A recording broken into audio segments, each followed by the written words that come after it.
Jasmine Wright's knuckles collided with Officer Barrett's jaw, sending him crashing to the bus stop pavement. 5 years of injustice distilled into one perfect punch. The badge that once imprisoned her now lay beside his unconscious body. The crowd froze. Cameras raised. Justice being broadcast live. Where are you watching this story from? Before we dive into how Jasmine Wright went from honor student to prisoner to delivering street justice, hit that like button and subscribe to join our community of truth seekers. The journey from wrongful conviction to that decisive moment at the bus stop will shock you to your core. The sun blazed mercilessly over Montgomery, Alabama on that sweltering July afternoon when 17-year-old Jasmine Wright's life trajectory changed forever. With her backpack slung over one shoulder containing college brochures and civil rights law books, Jasmine walked with purpose toward the corner store. The honor student from Westwood High had just finished her volunteer shift at the Riverside Community Center, where she tutored elementary school children from her predominantly black neighborhood. Her acceptance letter to Howard University's pre-law program sat folded in her wallet like a talisman, a reminder of the future she'd worked tirelessly to secure. The corner store's bell jingled as Jasmine entered, nodding to Mr. Patel behind the counter. "Working hard as always, Jasmine?" he asked, his smile warm and familiar. "Yes, sir, just picking up some snacks before heading home. Mama's working the night shift again," she replied, browsing the aisles for her younger brother's favorite chips. She paid for her items, chatting briefly with Mr. Patel about her college plans, completely unaware of the police cruiser pulling into the parking lot. Sergeant Richard Barrett and Officer Trevor Collins were responding to a shoplifting call from a store 3 blocks away. Barrett, a 20-year veteran with 47 civilian complaints in his file, scanned the street with narrowed eyes. "Look at that one," he muttered to Collins, nodding toward Jasmine as she exited the store receipt tucked into her bag. "Fits the description." Collins hesitated, checking the actual description they'd received: white, female, blonde, early 20s. Jasmine, with her dark skin and braided hair, couldn't possibly match it. "I don't think," Collins began, but Barrett was already exiting the vehicle. "Trust me, rookie, I can spot trouble." Barrett approached Jasmine with his hand resting on his holster stance, wide and intimidating. "Need to speak with you, miss," he barked, startling Jasmine, who nearly dropped her phone. "Me, is something wrong, officer?" she asked immediately, adopting the careful politeness her mother had taught her for police interactions. "Got a report of shoplifting. Need to check your bag." Jasmine's heart rate accelerated, but she maintained her composure. "I just bought these items. Mr. Patel can confirm." Barrett cut her off. "Bag, now." Mr. Patel emerged from the store, concern etched on his face. "Officer, this girl is a regular customer. She paid for everything." Barrett ignored him roughly, grabbing Jasmine's backpack and dumping its contents onto the hot pavement. Books, notebooks, pens, and snacks scattered across the ground. He rifled through the items with aggressive efficiency, then triumphantly held up a small silver necklace. "What's this?" Jasmine stared at the necklace in confusion. "That's not mine. I've never seen that before." Her mind raced, trying to understand how an unfamiliar piece of jewelry had appeared among her belongings. Barrett's smile turned predatory. "Reported stolen 20 minutes ago. Silver heart pendant, just like this one." Jasmine's voice rose with panic. "Sir, that is not mine. Someone must have put it there. Please call my mother." She reached for her phone, but Barrett knocked it from her hand. "You're under arrest. Hands behind your back." As the cold metal of handcuffs bit into her wrists, Jasmine looked desperately toward Mr. Patel, toward the gathering crowd of community members. "Please, someone call my mother. This is a mistake." Barrett tightened the cuffs until they cut into her skin. "Stop resisting," he growled, though she stood perfectly still. Tears streamed down Jasmine's face as Barrett recited her rights with mechanical detachment. Community members began protesting, phones recording. "She's just a kid," someone shouted. Leave her alone." Barrett turned toward the crowd. "Anyone interferes, they're getting arrested too. Clear the area." Collins stood uncomfortably to the side, his body camera conspicuously switched off as Barrett's conveniently malfunctioned during the arrest. Jasmine was marched to the police car, dignity in tatters, future suddenly uncertain. "Please," she whispered as Barrett roughly shoved her head down into the back seat. "I didn't do anything. That necklace isn't mine." Barrett slammed the door on her pleas, turning to Collins with a satisfied smirk. "Another one off the streets. That's how it's done, rookie." Through the window, Jasmine watched her neighborhood recede, unaware that 5 years would pass before she would see it again as a free woman. The justice system devoured Jasmine Wright with mechanical efficiency, processing her like a product on an assembly line, rather than a human being with rights and dignity. District Attorney Maxwell Winters reviewed her case file with barely a glance, seeing not a terrified honor student, but another statistic to add to his tough-on-crime re-election campaign. Shoplifting with a prior. He noted to his assistant, though Jasmine had no prior record. "Standard plea offer, 6 months should do it." The assistant didn't correct him. By the time Jasmine met her public defender, Martin Greer, he had already handled 12 cases that morning. Dark circles hung beneath his bloodshot eyes as he shuffled through her paperwork in the holding cell consultation room. "Look, the evidence is pretty straightforward. The officer found stolen merchandise in your possession. I can try to get them to reduce," Jasmine interrupted desperately, "but it wasn't mine. Officer Barrett must have planted it. The store owner tried to tell them I paid for everything." Greer sighed, having heard similar claims countless times. With 200 active cases, he lacked the time or resources to investigate each one thoroughly. "Do you have any proof Barrett planted evidence?" Jasmine's silence was answer enough. "That's what I thought. Look, they're offering 6 months.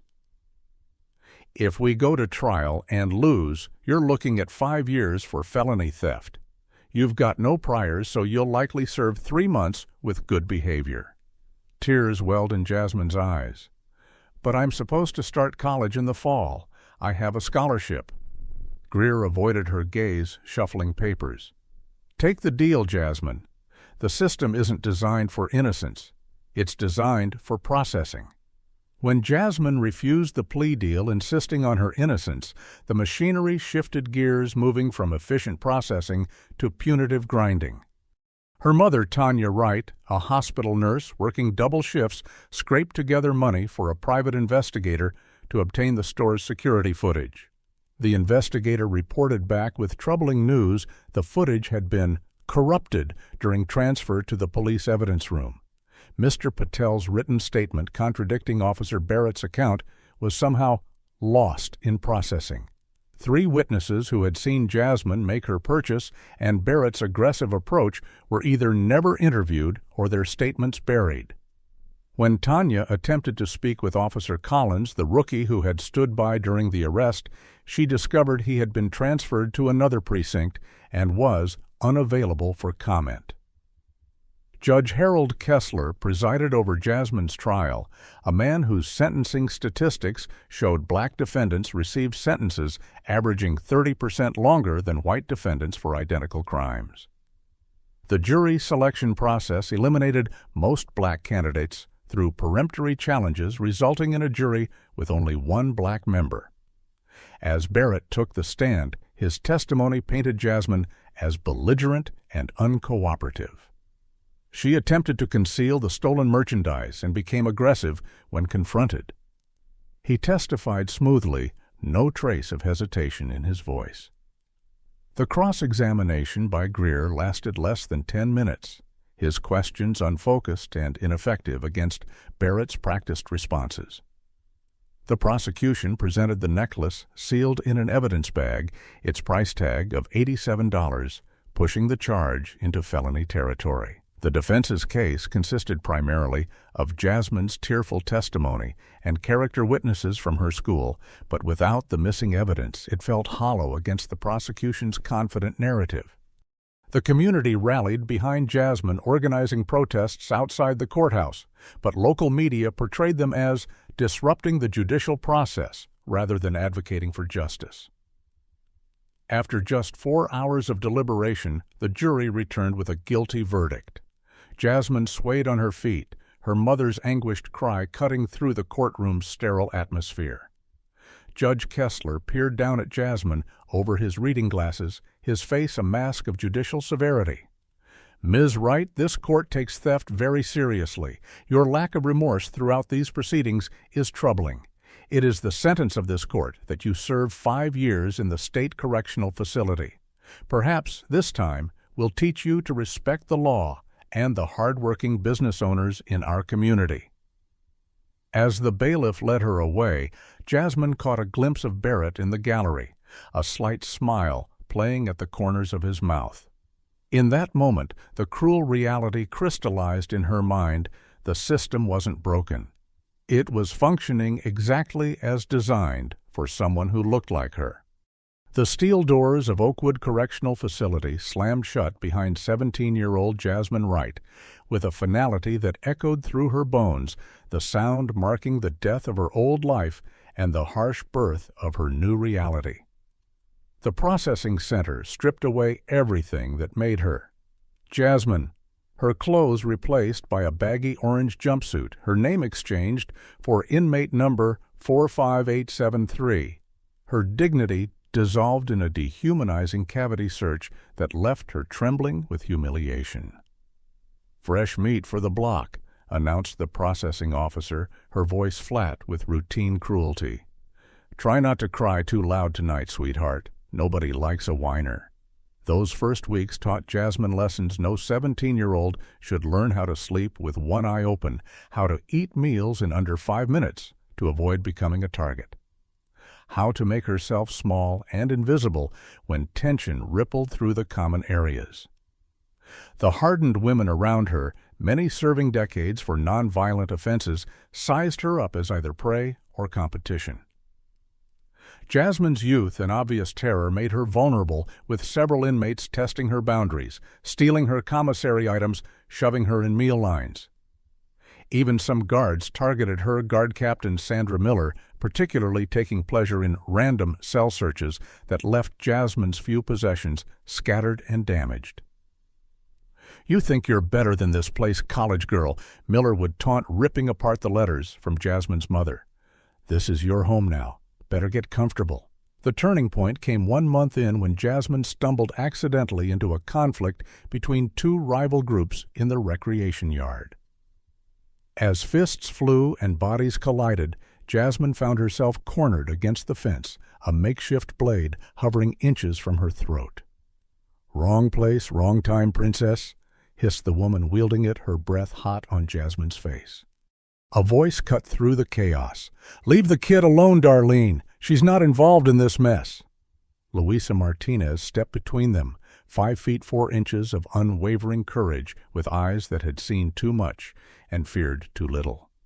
The blade wielder hesitated, calculating odds, then backed away with a curse.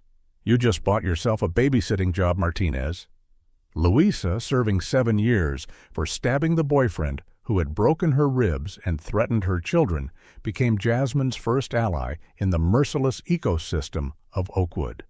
"You need to toughen up fast, little bird," Luisa told her that night in the relative quiet of their cell block. "But don't let this place turn you hard inside. That's how they win." Through Luisa, Jasmine met Gloria Washington, a former paralegal serving 20 years on nonviolent drug charges, her gray-streaked hair and wire-rimmed glasses giving her the appearance of a misplaced librarian. Gloria ran the unofficial legal assistance program from her corner of the prison library, helping inmates with appeals and parole applications. "Knowledge is the only weapon they can't confiscate," Gloria told Jasmine, sliding a dog-eared legal textbook across the table. "Start with constitutional law. You'll need to understand how they twisted it to put you here." The prison library became Jasmine's sanctuary, her mind devouring legal texts with desperate hunger while her body adapted to the harsh physical realities of incarceration. She began documenting everything: guard misconduct, inmate abuse, medical neglect, building a mental catalog of systemic failures. When denied paper, she memorized details, dates, names, training her mind into a precision instrument. Jasmine's first parole hearing came after 18 months. Despite her perfect behavioral record and educational progress, the board denied her application without explanation. Her second hearing a year later ended similarly, with one board member muttering about her attitude problem, though she had answered every question with careful politeness. "They expect groveling," Gloria explained afterward, her voice low in the crowded visitation room. "They want you broken, Jasmine, not rehabilitated. Remember that distinction." On Jasmine's 20th birthday, she received 2 gifts: a hand-knitted scarf from Louisa and an introduction to Teresa Jackson, a former boxing champion serving time for tax evasion. "Gloria says you need to learn to protect yourself," Teresa said, appraising Jasmine's slender frame with professional assessment. "I can teach you how to make them think twice about touching you." In the storage room behind the laundry facility, using rolled magazines as makeshift pads, Teresa taught Jasmine the fundamentals: proper stance, weight distribution, how to generate power from the hips rather than the arms. "You're small, but you're quick," Teresa noted after weeks of training. "And you've got good instincts. Remember, 1 perfect shot is better than 10 wild swings." These lessons saved Jasmine 3 months later when a transfer from another facility decided the quiet bookworm would make an easy target. Jasmine's precisely delivered counterpunch broke the woman's nose, ending the confrontation before it truly began. The incident earned her 2 weeks in solitary, but also a newfound respect among the population. During those 2 weeks, in the suffocating silence of isolation, Jasmine had a revelation. She had entered Oakwood as a frightened child, but she would leave it as a warrior. Letters from her mother revealed the Innocence Project had taken interest in her case, though progress was agonizingly slow. "Don't give up hope," her mother wrote in shaky handwriting. "I'm fighting for you every day." One, do you believe the prison system is designed to rehabilitate people, or is it built to break them down? Comment number 1 if you think prisons should focus more on rehabilitation, or number 2 if you believe the current punitive approach is necessary. Hit that like button if you're shocked by how quickly Jasmine's life changed, and subscribe to hear what happens next. With everything Jasmine learned behind bars, what do you think she'll do when she finally gets her freedom back? Freedom arrived for Jasmine Wright not with a dramatic courtroom declaration, but with a series of small bureaucratic victories that accumulated like raindrops before a flood. The first droplet came in the form of Marcus Thompson, a determined attorney from the Equal Justice Initiative who specialized in wrongful conviction cases. "Your daughter's case has red flags all over it," he told Tanya Wright during their initial consultation, spreading case documents across his cluttered desk. "Officer Barrett has a pattern of arrests in predominantly black neighborhoods with evidence that appears only after searches begin. Jasmine isn't the first, but we might make her the last." Thompson assembled a team of investigators, forensic experts, and law students who dissected Jasmine's case with methodical precision. The breakthrough came when new technology allowed for enhanced fingerprint analysis of the evidence bag containing the necklace. "The prints don't match the processing officer's records," the forensic specialist reported. "Someone handled this evidence without documentation, and the timestamps don't align with Barrett's report." Simultaneously, a former rookie officer named James Wilson, who had left the force for a private security position, contacted Thompson after seeing a social media post about Jasmine's case. "I trained under Barrett for 6 months," Wilson admitted during a recorded interview, nervousness evident in his fidgeting hands. He kept a collection of insurance policies in his locker, small items he could plant if he needed to secure an arrest. Everyone knew, but nobody talked about it. The department protects its own. The convenience store where Jasmine had been arrested had upgraded its security system the previous year. During the transition, a tech company had stored backup footage from the old system on cloud servers, including the day of Jasmine's arrest. The footage, though grainy and incomplete, clearly showed Jasmine making a purchase, and Barrett aggressively approaching her outside.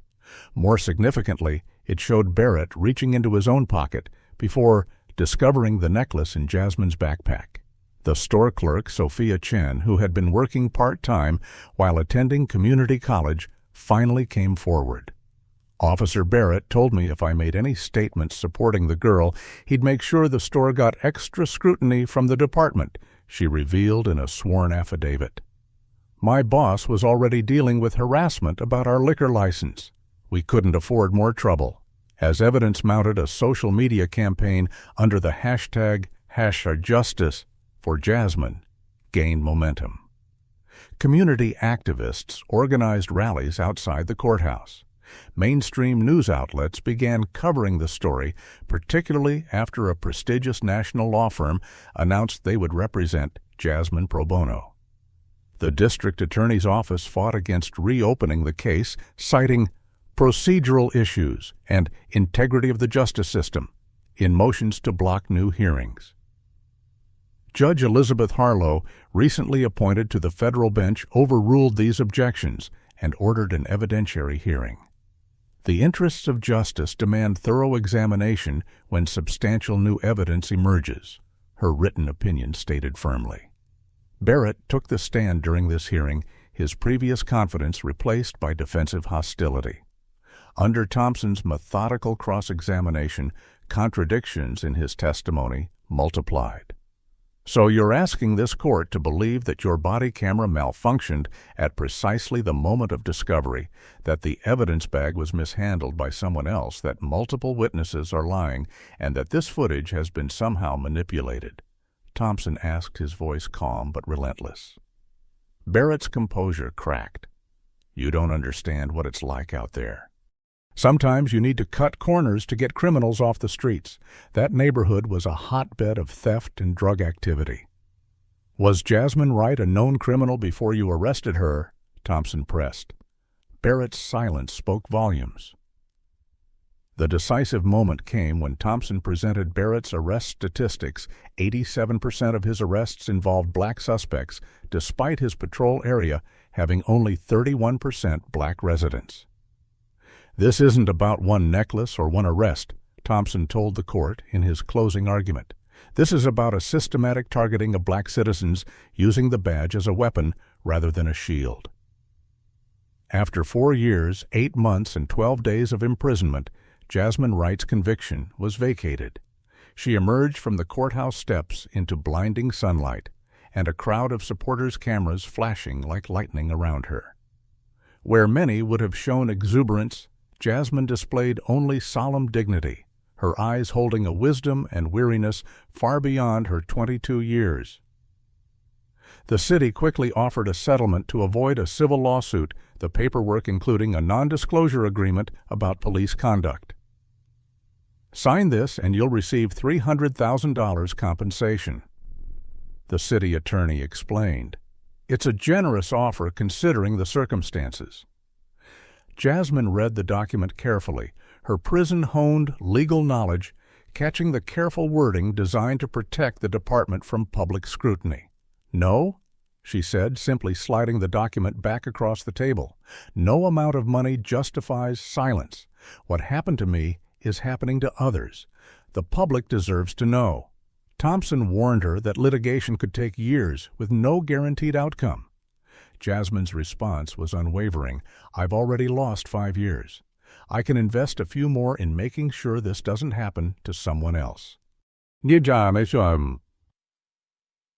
The city eventually settled on Jasmine's terms: public acknowledgement of wrongdoing, no gag order, and financial compensation that, while less than the original offer, came without the price tag of silence. Officer Barrett received a formal reprimand and was reassigned to administrative duties pending a department investigation. Jasmine knew from her years of legal study and observation of the system that such investigations rarely resulted in significant consequences.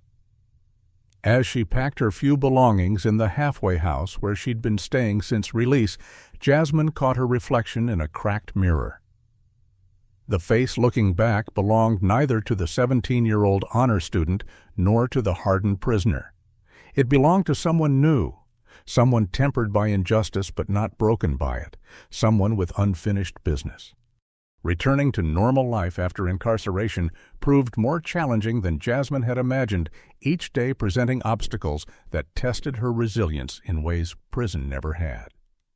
Her first shock came when the taxi dropped her at her childhood home, now surrounded by construction and new development. The predominantly black neighborhood was being rapidly gentrified, property taxes soaring beyond what many original residents could afford. "We're barely hanging on," her mother admitted over dinner that first night, medical bills spread across the kitchen table alongside threatening letters from the bank. "The heart condition started after your second year inside. The doctors say it's stress-induced hypertrophic cardiomyopathy. The medications alone cost $400 a month." Tanya Wright had aged a decade in 5 years, her once black hair now streaked with gray deep lines etched around her eyes and mouth from years of worry. She'd taken on additional nursing shifts to cover legal costs, sacrificing her health for her daughter's freedom. Jasmine's younger brother Andre, now 17 himself, had grown from a playful child into a guarded young man who regarded his sister with a mixture of relief and uncomfortable unfamiliarity. "I don't really remember what life was like before you went away," he admitted quietly one evening. "It's weird having you back. Good weird, but still weird." Former friends welcomed Jasmine with initial enthusiasm that quickly gave way to awkward distances. Their lives had progressed along expected trajectories. College careers, relationships, some even starting families, while Jasmine's existence had been suspended in the artificial environment of Oakwood.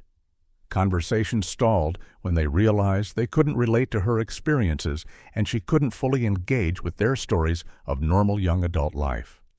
"Remember Jennifer from AP English? She's finishing medical school now," her former best friend Marina mentioned during a stilted coffee meeting. "And Tom and Sarah got married last summer." Jasmine nodded politely, unable to explain that these names had become meaningless abstractions during her incarceration, replaced by Louisa and Gloria and Teresa women who had taught her to survive. The psychological aftermath of imprisonment manifested in ways Jasmine hadn't anticipated. Crowded spaces triggered panic attacks, the sensation of too many bodies in too little space reviving memories of prison yard incidents. The sound of keys jangling or doors slamming could freeze her mid-sentence, catapulting her mind back to Oakwood's cold corridors. Most debilitating was her reaction to police presence, the sight of a patrol car in her rearview mirror, or an officer on the street corner sending her heart racing and palms sweating, fight-or-flight responses blaring like alarms through her system. Finding employment proved nearly impossible. Application after application was rejected once background checks revealed her arrest record. "But my conviction was vacated," Jasmine explained repeatedly to uncomfortable hiring managers. "I was exonerated. It shouldn't even be in the system anymore." The standard response became familiar. "We just went with a candidate whose qualifications better matched our needs." Legal erasure of her conviction, she discovered, didn't translate to practical erasure in databases or public perception. Jasmine began speaking at community events about criminal justice reform, her articulate accounts of systematic failures drawing attention from advocacy organizations. These appearances provided small stipends but no stable income. Housing presented similar challenges. Despite having settlement money for a security deposit and rent, landlords found creative reasons to reject her applications. One particularly honest property manager confided, "The owner saw your case on the news. He's worried about having a controversial tenant in the building." Social media became both connection and torment. Support messages from strangers arrived alongside harassment from police supporters who viewed her as a criminal who got lucky, rather than an innocent victim of misconduct. Anonymous accounts posted her address and phone number, forcing her to change both multiple times. Through this turbulent re-entry period, two anchors provided stability. Mr. Daniels, her former high school English teacher who had never doubted her innocence, and Dr. Kimberly Fraser, a therapist specializing in post-incarceration trauma. "The justice system took 5 years from you," Dr. Fraser observed during one session. "But don't let it take your future, too. Anger is natural, righteous, even, but it can't be the foundation you build upon." Mr. Daniels helped navigate the complex process of applying to community college with her unusual background, eventually securing her admission to a paralegal program. "You already know more law than most of the students," he said with a gentle smile. "This is just making it official."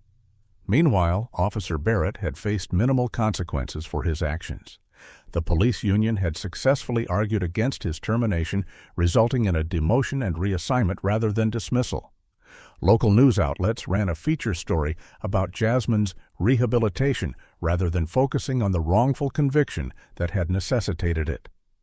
The reporters' questions focused on how she was moving forward rather than the systemic failures that had derailed her life.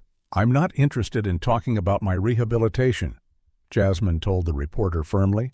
"I wasn't the one who needed reforming. The system that imprisoned me without evidence is what needs rehabilitation." Despite these ongoing challenges, Jasmine found purpose in volunteer work with at-risk youth, particularly teenagers who had negative encounters with law enforcement. "The system is designed to process you, not protect you," she would tell them during Know Your Rights workshops at the community center. "Knowledge is your strongest defense." Beneath her composed exterior and careful rebuilding of life, however, a slow-burning anger simmered, not just for what had been taken from her, but for the knowledge that Barrett still patrolled the streets with a badge and gun, still wielded authority over other young black lives, still operated within a system that had protected him despite clear evidence of misconduct. That anger waited patiently, building potential energy like water behind a dam, needing only the right moment to transform into kinetic force. The fluorescent lights of the Jefferson County Legal Aid Clinic buzzed overhead as Jasmine organized case files. The mindless task allowing her thoughts to wander between her community college coursework and the upcoming civil suit depositions. 22 months had passed since her release, each day another small step toward rebuilding a life from the wreckage Barrett had created.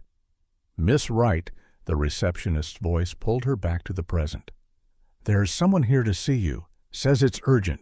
Jasmine looked up to see an elderly black woman clutching the arm of a teenage boy whose sullen expression barely concealed his fear.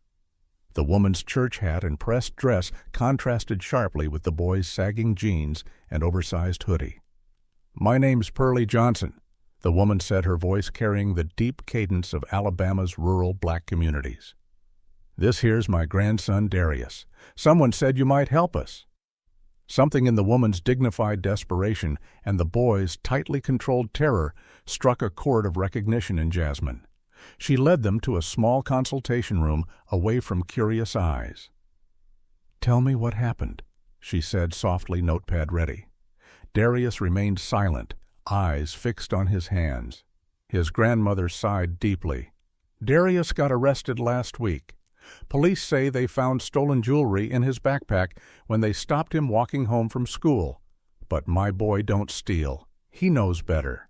Jasmine's pen stilled. "Do you have the arrest report?" Mrs. Johnson produced a crumpled document from her purse. Jasmine scanned it quickly, her heart accelerating when she reached the arresting officer's name, Sergeant Richard Barrett. "They're saying he had a gold watch worth $600.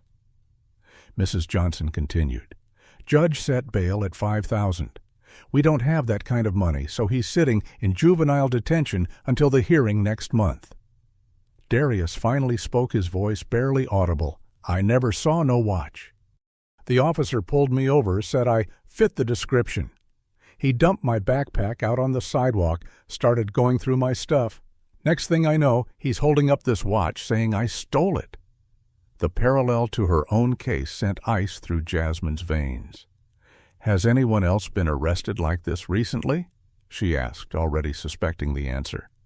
Over the next 2 weeks, Jasmine used her lunch breaks and evenings to investigate. She discovered 5 similar cases within the past year, all black teenagers, all arrested by Barrett, all allegedly found with stolen items after random stops, all items valued just high enough to qualify as felony theft. She compiled a spreadsheet mapping the arrests, photographing the locations, interviewing families when possible. The pattern was unmistakable. Armed with her preliminary findings, Jasmine approached Elijah Banks, a community organizer who had supported her during her exoneration process. "Barrett's at it again," she explained, spreading her documentation across his desk. "Same methodology, same targeting, same outcomes. He's creating a new generation of felons." Banks studied the evidence, his expression grim. "The department's internal affairs supposedly investigated Barrett after your case.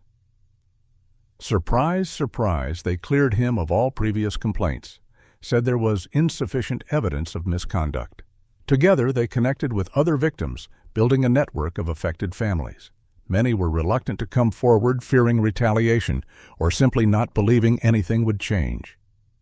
The system protected him once," a mother of one arrested teen pointed out. "Why would this time be different?"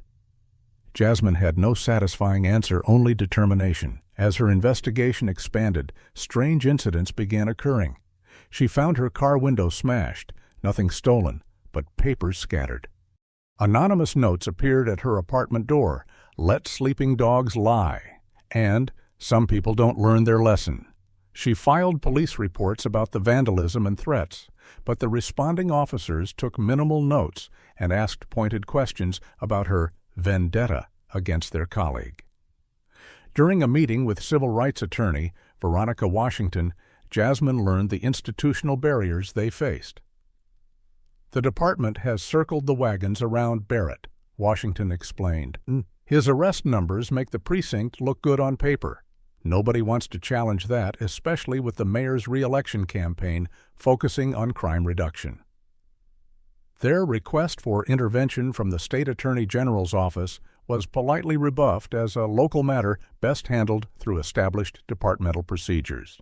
A contact at the FBI suggested a potential civil rights investigation, but emphasized they would need substantial evidence of pattern and practice, not isolated incidents. Jasmine installed security cameras at her apartment, began recording all interactions with authorities, and meticulously documented Barrett's patrol patterns. She discovered he focused primarily on bus stops and convenience stores near the high school, targeting teenagers traveling home alone. Through public records requests and leaked departmental emails, she uncovered Barrett's connection to a civic association that campaigned on tough on crime and platforms and advocated for increased police presence in transitional neighborhoods, a coded reference to areas experiencing gentrification. Most damning was an internal police document recognizing Barrett for his proactive policing approach that had resulted in record arrest numbers in high-priority areas. When Jasmine presented this growing body of evidence to Washington, the attorney's assessment was cautiously optimistic. "We're building something substantial here, not just for individual cases, but potentially a class action against the department for discriminatory enforcement patterns." But Jasmine, she hesitated, concern evident in her expression. "Barrett knows you're investigating him. That makes you a target. Are you prepared for what that means?" Jasmine thought of Darius, still in juvenile detention, awaiting trial, and the other teenagers whose futures hung in precarious balance. "I spent 5 years as a target in a cage," she replied quietly. "At least now I'm fighting back." Have you ever witnessed or experienced racial profiling by police officers in your community? Comment number 1 if you've seen this pattern of targeting specific groups, or number 2 if you believe police generally treat everyone equally. Hit the like button if you're inspired by Jasmine's determination to protect others from experiencing what happened to her. What would you do if you were in Jasmine's position? Would you risk everything to expose corruption, or would you focus on rebuilding your own life? The confrontation between Jasmine and Barrett is building toward an explosive climax that will change both their lives forever. Tension crystallized in the Montgomery air like the approach of an electrical storm pressure building between Jasmine Wright and Officer Richard Barrett with each passing day. Jasmine's documentation had evolved from scattered notes into a comprehensive case file, her prison-honed attention to detail creating a damning portrait of systematic targeting. Local investigative reporter Maya Phillips had taken interest after receiving an anonymous package containing Jasmine's preliminary findings. "This isn't just one bad officer," Phillips told Jasmine during their first meeting at a coffee shop 3 blocks from the newspaper office. "If what you've compiled is accurate, we're looking at departmental complicity, statistical manipulation, and potentially federal civil rights violations." Phillips began her own investigation, requesting records and conducting interviews that added journalistic legitimacy to Jasmine's grassroots efforts. The growing scrutiny did not go unnoticed. Barrett learned of the building case through the department grapevine, his initial dismissal of Jasmine as a troublemaking ex-con, giving way to active countermeasures. The harassment began subtly, a police cruiser parked across from her apartment building for hours, Barrett visible in the driver's seat, simply watching. Then came the coincidental appearances Barrett suddenly present at the convenience store, when Jasmine stopped for coffee materialized at the community college, as her evening classes ended, drove slowly past the legal aid clinic during her shifts. "Just doing my job, Ms. Wright," he would say with a smile that never reached his eyes. Keeping the community safe. When direct intimidation failed to deter her, Barrett escalated to peripheral pressure. Jasmine's friends reported being pulled over for minor infractions, like broken taillights or rolling stops. Each stop including casual questions about "your friend Jasmine" and comments about the company you keep reflecting on your character. Andre was stopped 3 times in 2 weeks walking home from basketball practice, each encounter ending with vague warnings about staying on the right path, unlike your sister. The message was clear: Jasmine's persistence would have consequences beyond her personal safety. Police Chief Thomas Warren summoned Jasmine to his office after she filed a harassment complaint, the wood-paneled room designed to intimidate with its formal portraits of previous chiefs and displayed commendations.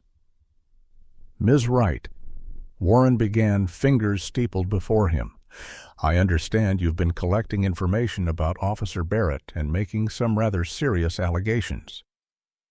Jasmine met his gaze steadily. "Not allegations, Chief Warren. Evidence." Warren's smile tightened. "I've reviewed Officer Barrett's record myself. While your personal experience was unfortunate, one overturned conviction doesn't indicate a pattern of misconduct.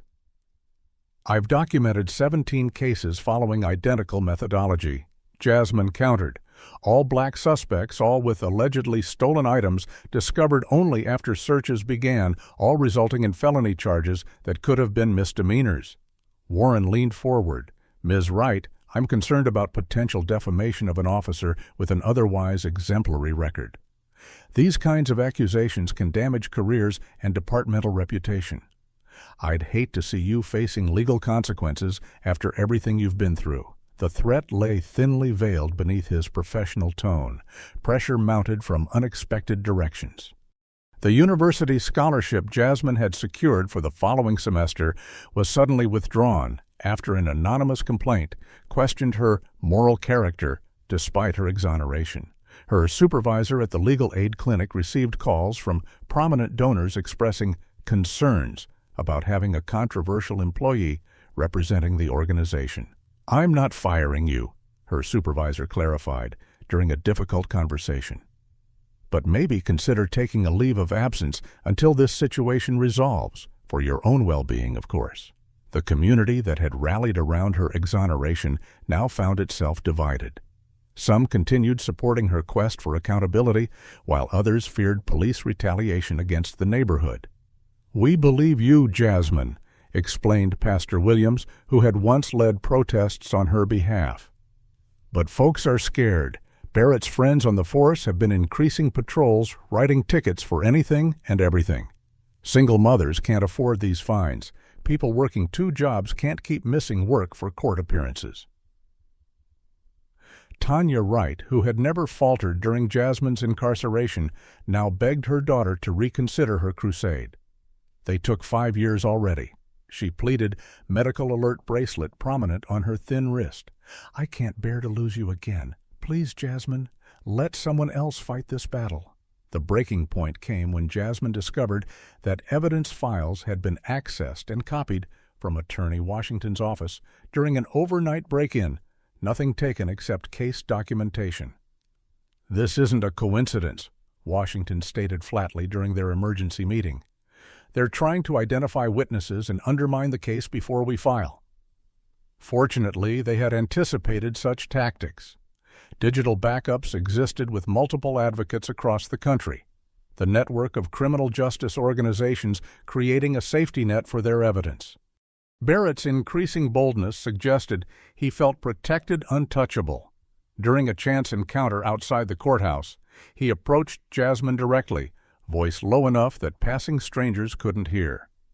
"You should have taken the money and disappeared," he said, standing uncomfortably close. "Second chances don't come around often in my experience, especially not third chances."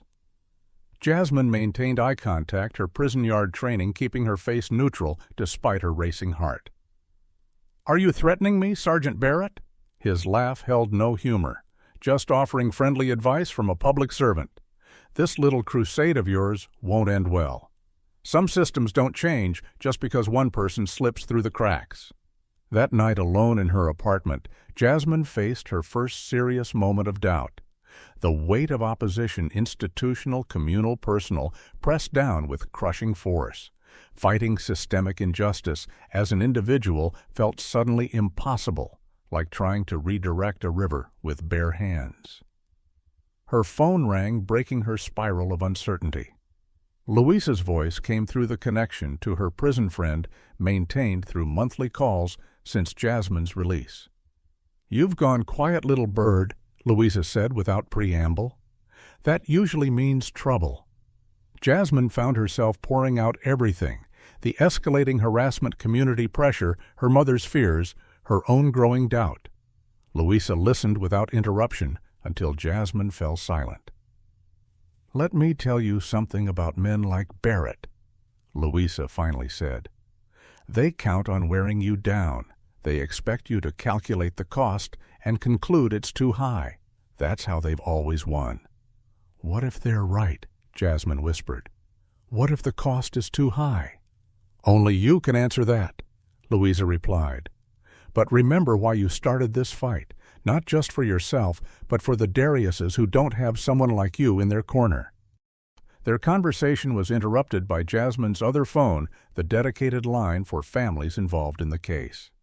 Darius Johnson's grandmother's panicked voice came through. "They've arrested another boy from Darius's school. Same officer, same circumstances. His mama's afraid to fight it. Says she can't risk losing her job if she makes trouble." After hanging up, Jasmine stood at her window looking out at the city that had imprisoned her, exonerated her, and now tried to silence her. Barrett believed the system would protect him because it always had. He believed Jasmine would eventually break because victims always did. In that moment, staring at her reflection, superimposed over the cityscape, Jasmine made her decision Barrett had miscalculated. She had already been broken by the system and had rebuilt herself stronger at every fracture point. She would not be worn down or scared away. The confrontation was inevitable now, building momentum like approaching storm fronts. The only question remaining was where and when the collision would occur. The morning dawned with relentless rain pelting Montgomery's streets, the kind of southern downpour that transformed gutters into rushing streams and reduced visibility to smeared impressions of color and movement. Jasmine Wright huddled beneath her umbrella at 5:45 a.m. exhaustion, pulling at her bones after a late night preparing case files for the legal aid office. The upcoming hearing for Darius Johnson required meticulous documentation, and she'd lost track of time organizing witness statements and precedent cases. Her usual bus stop on Magnolia Avenue stood empty, an orange construction barrier and detour sign indicating the roadwork that had begun the previous day. A handwritten notice directed passengers to a temporary stop 3 blocks north on Prescott Street in a neighborhood Jasmine rarely visited. Clutching her worn leather satchel containing her laptop and case files, she hurried through the deluge shoes already soaked through, despite her careful navigation of puddles. The temporary bus stop on Prescott consisted of nothing more than a signpost beside a bench, no shelter from the pounding rain. The street appeared deserted at this early hour, storefronts dark except for the warm glow emanating from Riverside Coffee across the intersection. Jasmine checked her watch 15 minutes until the bus arrived. The coffee shop beckoned with its promise of warmth and dryness. Inside, the rich aroma of espresso enveloped her as she shook rainwater from her umbrella. Only 2 other customers occupied the space, an elderly man reading a newspaper in the corner and a broad-shouldered figure at the counter back turned to the entrance. Something about the man's posture triggered a warning flicker in Jasmine's consciousness, but she dismissed it as hypervigilance, an occupational hazard of her advocacy work. She ordered a black coffee, warming her hands around the paper cup as she positioned herself near the window to watch for the approaching bus. The man at the counter turned slightly to take a call, his profile becoming visible. Jasmine's cup froze halfway to her lips as recognition jolted through her system like an electrical current. Richard Barrett, not in uniform, but unmistakable nonetheless, stood less than 10 feet away, unaware of her presence. Her first instinct was to leave immediately, but the tactical awareness honed during her incarceration kept her rooted in place. Drawing attention through sudden movement would be more dangerous than remaining still and unobtrusive. Barrett's voice carried clearly in the quiet shop as he continued his phone conversation. "Yeah, I'm handling the situation with that troublemaker. No, trust me, it'll be taken care of. The chief's on board, he understands what's at stake. These community activists think they can rewrite the rules, but they'll learn." Jasmine maintained her position, gaze fixed on the rainy street outside while her peripheral vision tracked Barrett's movements. He laughed at something his caller said, the sound sending involuntary shivers across her skin. "Exactly. One way or another, she'll get the message. Nobody can keep pushing without consequences." The call ended. Barrett pocketed his phone and turned coffee in hand, and froze as his eyes locked with Jasmine's. Recognition dawned slowly across his features. Confusion giving way to surprise, and then something darker, more calculating. Jasmine had changed significantly since her incarceration, her prison-sculpted physique leaner and stronger, her once youthful face now bearing the composed gravity of hard-earned wisdom. But Barrett's memory apparently functioned perfectly. "Well, well," he said, recovering quickly and approaching her table. "Jasmine Wright, out awfully early, aren't you?" Jasmine maintained neutral eye contact, her expression betraying nothing of the adrenaline surge flooding her system. "Just catching the bus to work, Sergeant Barrett." "Not Sergeant anymore," he corrected, his smile tight. "Lieutenant Barrett now. Promotion came through last month." He gestured to the empty chair across from her. "Mind if I join you? Been meaning to have a chat." Without waiting for permission, he settled his substantial frame into the seat, effectively blocking her path to the door. Through the window, Jasmine could see the rain intensifying, the bus stop still empty. 10 minutes until arrival. "I hear you've been busy." Barrett continued stirring creamer into his coffee with deliberate slowness. "Asking a lot of questions, stirring up trouble where there doesn't need to be any." "I'm helping people understand their rights," Jasmine replied evenly. "Nothing troubling about that." Barrett leaned forward, voice dropping to ensure the other patrons couldn't overhear. "Let's cut the bullshit right. You're building a case against me, against the department. You're convincing these kids they're victims instead of teaching them to respect authority." "Respect is earned." Jasmine countered, her calm exterior belying the calculations running behind her eyes, distance to door potential witnesses' defensive positions, not demanded through intimidation or false arrests. Something dangerous flashed across Barrett's expression before his practiced mask of professional indignation returned. "You got lucky with your case. Technical issues, bleeding heart, Judge. Doesn't change what you are." "And what exactly am I, Lieutenant?" "A troublemaker who doesn't know when to quit." He glanced at his watch, then out toward the empty bus stop. "You know buses run late in this weather, sometimes don't come at all." The implied threat hung in the air between them. Jasmine gathered her belongings, preparing to exit the increasingly tense situation.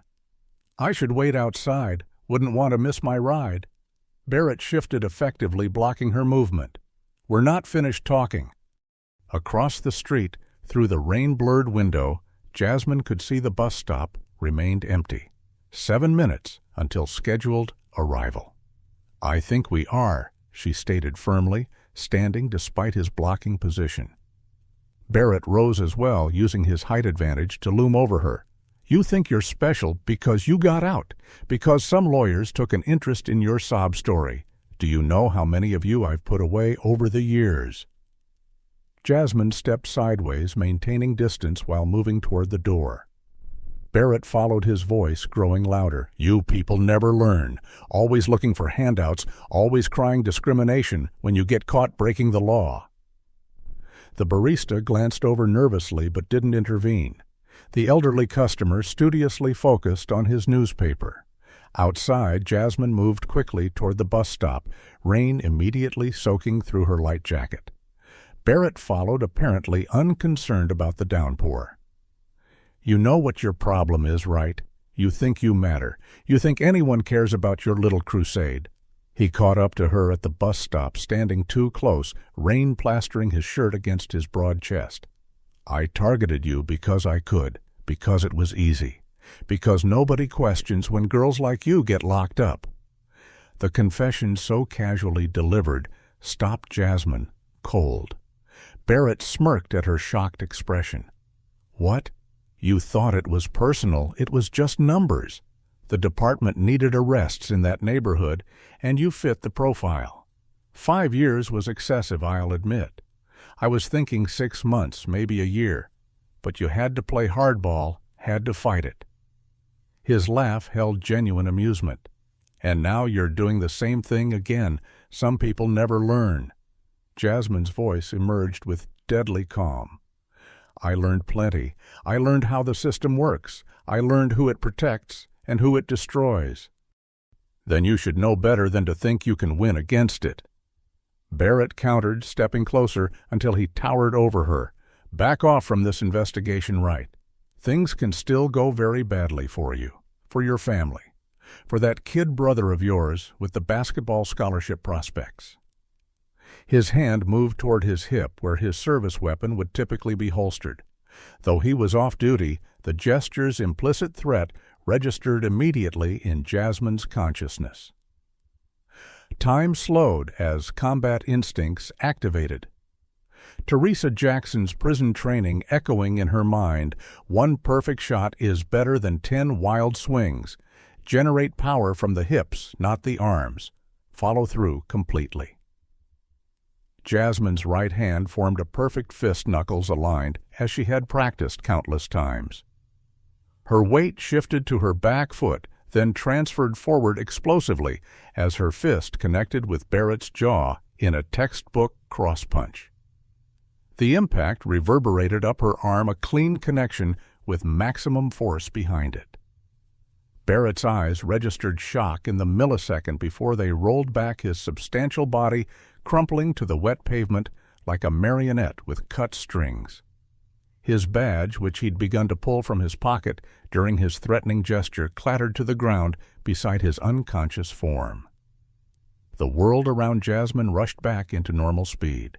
Rain continued pouring down. Across the street, coffee shop patrons pressed against windows, phones raised to record. A city bus rumbled around the corner, hydraulic brakes hissing as it approached the stop. Behind her, voices exclaimed in shock and surprise.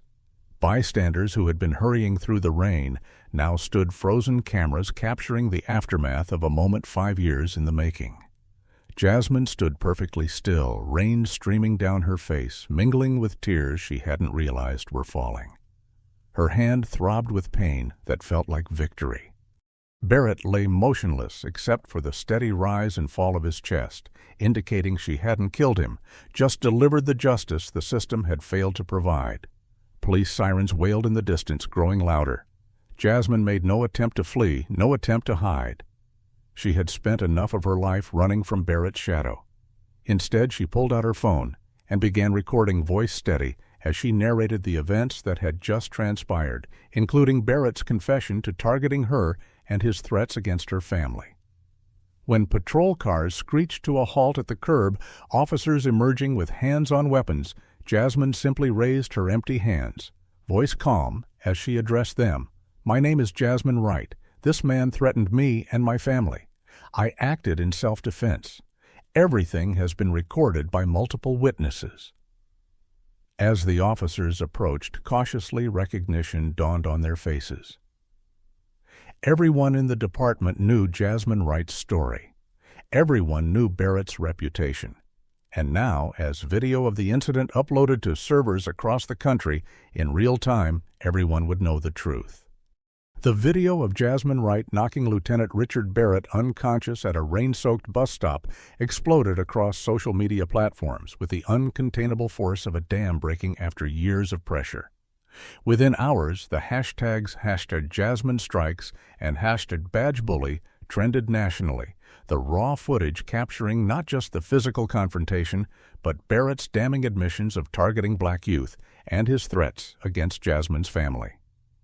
Initial news coverage followed predictable patterns, many outlets framing the story as violent ex-con assaults police officer, complete with Jasmine's mugshot from 5 years earlier, juxtaposed against Barrett's official department photograph in crisp uniform.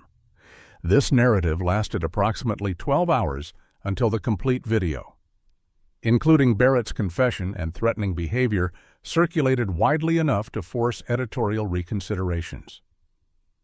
Prominent civil rights attorneys and activists amplified the footage, providing context about Jasmine's wrongful conviction and Barrett's history of questionable arrests. The Montgomery Police Department found itself in an unprecedented public relations crisis. Chief Warren issued a terse statement announcing Barrett's suspension, pending investigation, careful language, emphasizing the department's commitment to thorough review of all relevant circumstances. Behind closed doors, frantic meetings assessed damage control strategies as additional videos emerged from multiple angles, each more damning than the last. Barrett's threats were unmistakable, his confession clear. Jasmine spent 6 hours in police custody following the incident. Unlike her previous arrest, she was treated with cautious professionalism, officers maintaining scrupulous adherence to protocol under the knowledge that every action would face intense scrutiny. She declined to answer questions without legal representation, a right she had learned to exercise through bitter experience. Attorney Veronica Washington arrived within the hour, accompanied by Marcus Thompson from the Equal Justice Initiative. "They're charging you with assault on a police officer," Washington informed her in the interview room, but Barrett was off duty, out of uniform, and initiated the confrontation. "Plus, we have his threats on multiple recordings." Thompson added with cautious optimism, "The FBI Civil Rights Division called me directly after seeing the footage. They're formally opening an investigation into Barrett's pattern of cases, including yours." Jasmine absorbed this information with the composed stillness she had perfected in prison. "What happens now?" "You'll be released on your own recognizance," Washington explained. "The DA will likely pursue charges initially to appease the police union, but I'd be shocked if this ever reaches trial. The grand jury will see those videos." Washington's prediction proved accurate. 2 weeks later, the grand jury declined to indict Jasmine, finding sufficient evidence that she had acted in self-defense against credible threats. The true impact of the bus stop confrontation, however, extended far beyond Jasmine's immediate legal situation. Barrett's unintentional confession opened floodgates. Former arrestees came forward in unprecedented numbers, their stories following patterns so similar they could have been templates. Black teenagers stopped without cause, evidence mysteriously appearing during searches, charges elevated to felonies through creative valuation of allegedly stolen items. The Internal Affairs Division, under intense public and now federal scrutiny, was forced to reopen investigations into all of Barrett's arrests, spanning his 15-year career. Police Chief Warren announced his early retirement amid mounting pressure, though his statement cited personal reasons and spending time with family, rather than acknowledging the department's crisis. The City Council, facing constituent outrage, established an independent oversight committee with significant community representation, a reform proposal that had previously died in committee 3 times over the past decade. For Jasmine, personal vindication arrived in multiple forms. The prestigious Marshall School of Law offered her a full scholarship, recognizing both her lived experience with the justice system and her demonstrable commitment to reform. National media outlets requested exclusive interviews offering substantial compensation for her story. She declined, most selective about platforms that would frame her experience within the broader context of systemic injustice rather than as an individual anomaly. "This isn't about one punch or one corrupt officer," she explained during a carefully chosen panel discussion. "This is about a system designed to process black bodies rather than protect black lives." Barrett's federal indictment came 4 months after the bus stop incident.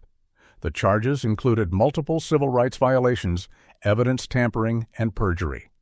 Additional charges followed as the investigation uncovered financial improprieties related to his Tough on Crime community organization, which had funneled donations into personal accounts. At his trial, Jasmine testified with composed dignity, her direct gaze never wavering as she recounted both her wrongful conviction and the bus stop confrontation. Barrett, dressed in a civilian suit rather than his lieutenant's uniform, avoided eye contact throughout her testimony. The jury deliberated for just 7 hours before returning guilty verdicts on all counts. The judge, citing the extraordinary breach of public trust and systematic targeting of vulnerable community members, sentenced Barrett to 12 years in federal prison, more than twice the time Jasmine had served for a crime she never committed. The poetic justice of this outcome resonated deeply within the community.